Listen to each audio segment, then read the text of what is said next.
जगन्नाथपुरी में लक्ष्मी जी भ्रमण कर रही थी। जगन्नाथ भगवान की पत्नी लक्ष्मी, और पूरे पुरी क्षेत्र में भ्रमण करते करते उन्होंने देखा कि मैं किस पर कृपा करूं। तो सबसे पहले लक्ष्मी जी गई अर्चकों के पास, जो जगन्नाथ जी को उठाते, सुलाते, खिलाते, नहलाते, भोजन प्रसाद कराते। बोले ये अर्चक हैं, पहले अर्चकों को देखें, इनके यहां किसी परिवार में अगर हमको कृपा करनी हो तो लक्ष्मी जी सब अर्चकों के घर में गई। देखा महाराज सूर्य उदय हो गया, ये तो अभी सो ही रहे हैं, ना आचार विचार शुद्ध, ना खान पान की शुद्धि। लक्ष्मी जी ने देखा महाराज सबरे पुजारी, अर्चक, साधक लेट लेट तक सो रहे हैं, ना आचार विचार शुद्ध, ना खान पान की शुद्धि, ना वस्त्रादि धुले हुए, एक ही वस्त्र हैं, 5-5 दिन तक उन्हीं को पहनने हैं। लक्ष्मी जी बोली ये मेरे रहने लायक स्थान नहीं है, इसको यहां नहीं आऊंगी मैं। और तभी लक्ष्मी जी ने आगे जाकर के देखा कि वह परिवार जिनको झाड़ू लगाने की सेवा थी, नाली आदि साफ करने की सेवा थी, जिनको मंदिर में प्रवेश तक नहीं करने दिया जाता, उनके घर में गोबर का चौका, सब ब्रह्म मुहूर्त में उठ गए हैं, तुलसी जी को जल दे रहे हैं, घर में बिल्कुल शुद्ध भोजन बन रहा है, आचार विचार की शुद्धि, हाथ स्वच्छ हैं, पैर बच, जन्म से उनकी जाति कहीं ऊंची नहीं है, लेकिन बाकी सब कुछ उनका स्वस्थ था, बिल्कुल शुद्ध था। लक्ष्मी जी की कृपा चाहते हैं ना, पवित्र रहना प्रारंभ कर दो। लक्ष्मी जी को पवित्रता बहुत प्रिय है। आपने आज जो वस्त्र पहने, कल अगर आपने पहन लिए, लक्ष्मी जी तुरंत चली जाएंगी। इतनी भी अपवित्रता लक्ष्मी जी को प्रिय नहीं है। लक्ष्मी जी बोली ये अच्छी है, इसके यहां मैं जाऊंगी। लक्ष्मी जी प्रत्यक्ष प्रकट हो गई उनके घर में जाकर के। अब वे तो बेचारे छोटे मोटे लोग, बेचारे ज्यादा धनवान तो थे नहीं। उन्होंने जब देखा कि अत्यंत गहने पहन रखे हैं, ऐसी मधुर सुगंधी आ रही है, रूप देख करके नेत्रों के पलक नहीं झपके जा रहे, सबने दंडवत प्रणाम किया। बोले आपका परिचय? बोले हम जगन्नाथ जी की गृहिणी हैं, साक्षात लक्ष्मी। वे सब घर के लोग, अरे हमारे घर का तो जल भी आपके स्पर्श योग्य नहीं है, हम तो ऐसे लोग हैं, हम तो नीचे लोग हैं। ये लक्ष्मी जी बोली ये सब बात नहीं करो, हम लोग ठाकुर जी ये सब विचार नहीं करते। तुम्हारा आचरण देखो कितना शुद्ध, तुम्हारे व्यवहार कितना शुद्ध, तुम्हारी बुद्धि कितनी शुद्ध है। और सुनो, चौकी लगाओ, जो भी घर में बना है प्रत्यक्ष थाल में पधराओ, हम तुम्हारे यहां प्रसाद पा करके जाएंगे। पूरा घर भाव विवल हो गया, सबके नेत्रों में आंसू, साक्षात लक्ष्मी जी आई हैं। सबने पवाया। लक्ष्मी जी प्रेम से प्रसाद पा रही थी, तभी जगन्नाथ जी के बगल में ही विराजती हैं सुभद्रा जी, सुभद्रा जी के बगल में विराजते हैं श्री बलराम जी। बलराम जी भ्रमण कर रहे थे पुरी में, भ्रमण करते करते वो घर घरों में झांक के देख रहे थे क्या हो रहा है। जैसे ही उस घर में झांक के देखा तो श्री लक्ष्मी जी प्रसाद पा रहे हैं। बलराम जी बोले राम राम राम राम राम राम, ये झाड़ू पोंछा बर्तन करने वाले लोग, इनके यहां पर चले जाओ, इन पर कृपा करो, पर भैया इनके यहां तो भक्ष भक्ष भी बनता होगा, मांस भी बनता होगा, और ये लक्ष्मी जी यहां बैठ करके प्रसाद पा रही, हमारी घर की बेटी, हमारी घर की बहू, बिल्कुल आचार विचार की शुद्धि नहीं रखी। नाक फूल गई, बलराम जी की नाक फूल गई। महाराज आकर के कुछ बोले तो नहीं, मंदिर में आके बैठ गए। तो लक्ष्मी जी प्रसाद बनाती हैं। जैसे ही भोग रखा गया जगन्नाथ जी के आगे, बलभद्र सुभद्रा जी तुरंत हाथ पांव धो के बैठ गए। बलराम जी अपने सिंहासन से ही नहीं उठे, नाक फुला के बैठे। जगन्नाथ जी बोले भैया आ जाओ, भोग आएगा, हमें नहीं पाना, तुम लोग पाओ। क्यों, क्या हो गया? अब क्या बोले, अब तो सब आचार विचार सब खत्म हो चुका है। परमात्मा होते हुए भी हमारे यहां आचार विचार नहीं चल रहा है, तो फिर इंसान क्या आचार विचार का पालन करेगा? जगन्नाथ जी बोले भाई कोई बात पे बुरा मान गए जे, तो इनसे बात करें। जगन्नाथ जी गए, भैया का भयो, आप इतने उदास क्यों, इतने नाराज क्यों? सब बात बताई बलराम जी ने। बोले लक्ष्मी जी आज सुबह सुबह एक ऐसे के घर में गई और वहां जाके प्रसाद पा रही थी, बिल्कुल विचार नहीं किया, कहां शुद्धता कहां अपवित्रता।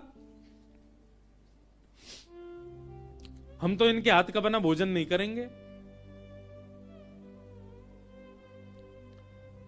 अब जगन्नाथ जी बड़ी दुविधा में पड़ गए,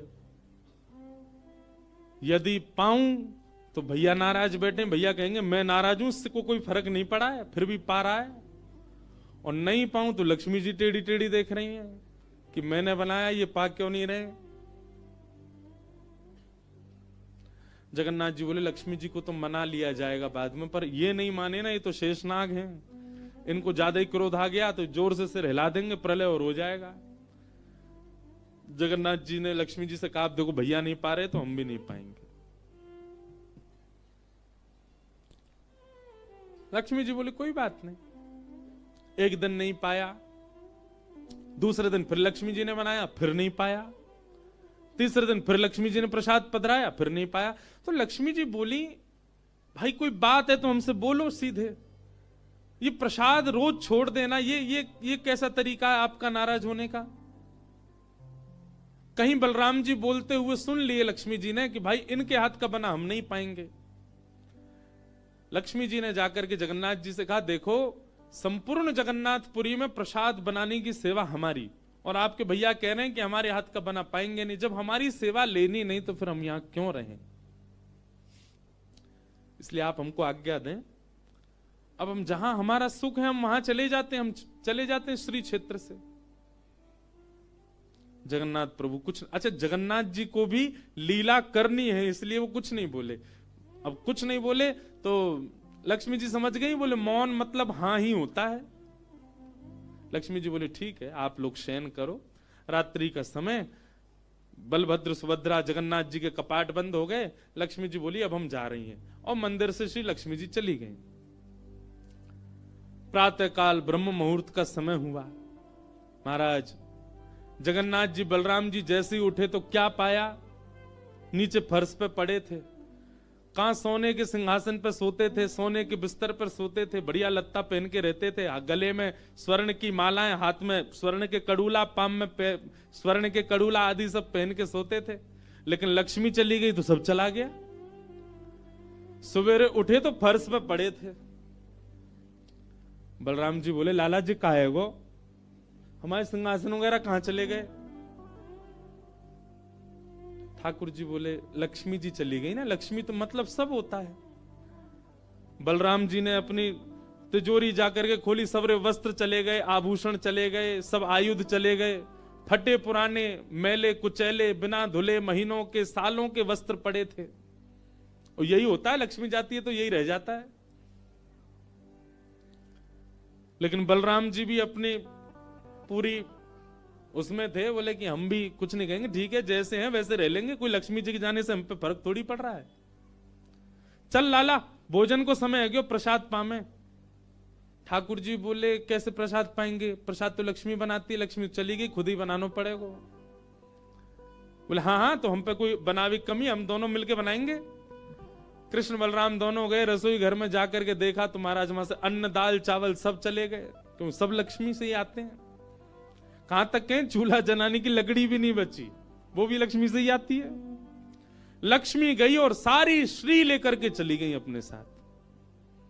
अब तो दर्शनार्थी आने बंद हो गए, क्यों मंदिर की श्री भी चली गई। जगन्नाथ जी और बलराम जी चुपचाप बैठे हैं अपने सिंहासन पर, भूखे प्यासे बेचारे, आंख बाहर निकल आई। बलराम जी बोले लाला, बोले हाँ 2 दिन है गए लाला, भोजन ना एक कियो, और 2 दिन पहले गुस्सा में ना एक कियो, 4 दिन है गए, और कछु है भी ना कहा करें। देखो इस बात को कोई ऐसे मत ले लेना, लोग सोचने वाले यूं भी लेते हैं, बताओ महाराज जी कुछ भी बोल रहे हैं, वो साक्षात ब्रह्म है। लक्ष्मी जाने से उन पर कोई प्रभाव पड़ेगा? लक्ष्मी जाने से कोई प्रभाव नहीं पड़ता ठाकुर जी पर ठाकुर जी बलराम जी को ये बताना चाह रहे हैं कि भाई किसी को हे दृष्टि से मत देखो, उसी के लिए पूरी लीला हो रही है। ठाकुर जी बोले दाऊ दादा एक काम है सके, बोले कहा। बोले समुद्र के किनारे स्वर्ग आश्रम है जहां पर लोगों की अंत्येष्टि होती है। बोले हाँ, मैंने एक बार देखा था वहां पे लोग कटोरा लिए बैठे रहते हैं और उनको कुछ ना कुछ मिल ही जाता है। आपकी आज्ञा हो तो वहीं चलें, कछु तो मिल जाएगा। लाला पूरी दुनिया काकेगी, बताओ कृष्ण बलराम क्या कर रहे हैं ये। बोले ऐसे थोड़ी जाएंगे, रूप बदल के चलेंगे, कछु तो मिलेगा, पेट तो नहीं भरेगा हमारा। लक्ष्मी जी तो आएंगी नहीं, नाराज होकर चली गई। बलराम जी बोले हाँ हाँ जान दे, ये बहू के बड़े नखरे हैं, चली गई तो कहा हम का भूखे रहेंगे, चल लाला मेहनत करके उद्यम करके भिक्षा मांग के पालेंगे। और श्री कृष्ण बलराम दोनों छोटे से बालक का रूप धारण करके गए और स्वर्ग आश्रम के बाहर कटोरा लेके बैठ गए, कोई कुछ तो दे जाएगा। ठाकुर जी और बलराम जी अपनी झोली फैला के जय जगन्नाथ मैया तेरा भला हो, कुछ दो। और कोई कुछ नहीं दे। एक ने तो डांट दिया, बोले हे छोटे बालकों क्या करते हो, विद्यालय जाया करो, पढ़ाई लिखाई किया करो, क्या बचपन में आके बैठ गए हो यहाँ पे। बलराम जी बोले लाला ही तो बहुत डांट रही है। ठाकुर जी मनी मन कहें और कर लो अपमान लक्ष्मी जी का। इतने में ही एक महात्मा आए, उन पर धन तो था नहीं, उनके पास में बस मूड़ी थी, महात्मा जी के पास भेल थी, भेल। ठाकुर जी ऐसे झोली फैला के बैठे, बलराम जी भी। तो महात्मा जी ने क्या किया, ऐसे करके लो बच्चों लो पालो, पेट भर लो। बलराम जी बोले लाला एक समय को भोजन तो मिल ही गयो।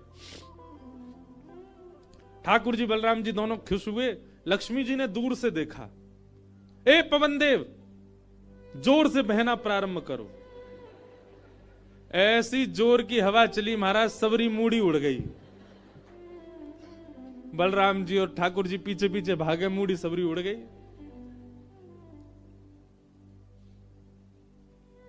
बलराम जी बोले लाला ये क्या हो गया। बोले भैया हम संकोच में कुछ कहते नहीं, आप बड़े भैया हो, पर हम एक बात कहें, ये लक्ष्मी के बिना सवाल हो रहा है हमारा। ठीक है बहू है, आपने समझा देते, आप भी बिल्कुल नाक फुला के बैठ गए, गुस्सा है के बैठ गए, चली गई बेचारी। यदि वे प्रसन्न हो जाए तो फिर सब ठीक है जाएगा। अरे ना बेटा कोई बात नहीं, हम तो क्षमा मांग लेंगे, तेने पहले क्यों ना कही मोते। ठाकुर जी बोले अब कोई बात नहीं, अब चलते हैं, ढूंढे उनको कहां है। पूरे पुरी में ढूंढा, कहां है लक्ष्मी जी। लक्ष्मी जी उसी कन्या के घर में थी, उसी घर में थी जहां देख करके बलराम जी को हीन भावना आ गई थी। बलराम जी लेके गए, लाला यही घर में बैठी जब मैंने देखी काई। वहां जाकर के देखा तो महाराज उस घर में बिल्कुल जैसे मंदिर की रौनक होती है, ऐसी रौनक उस घर की हो रही थी। फर्श लगे हुए हैं, बढ़िया सोने चांदी के बर्तन रखे हैं, एक जगमगा रहा है मणियों से पूरा घर भवन।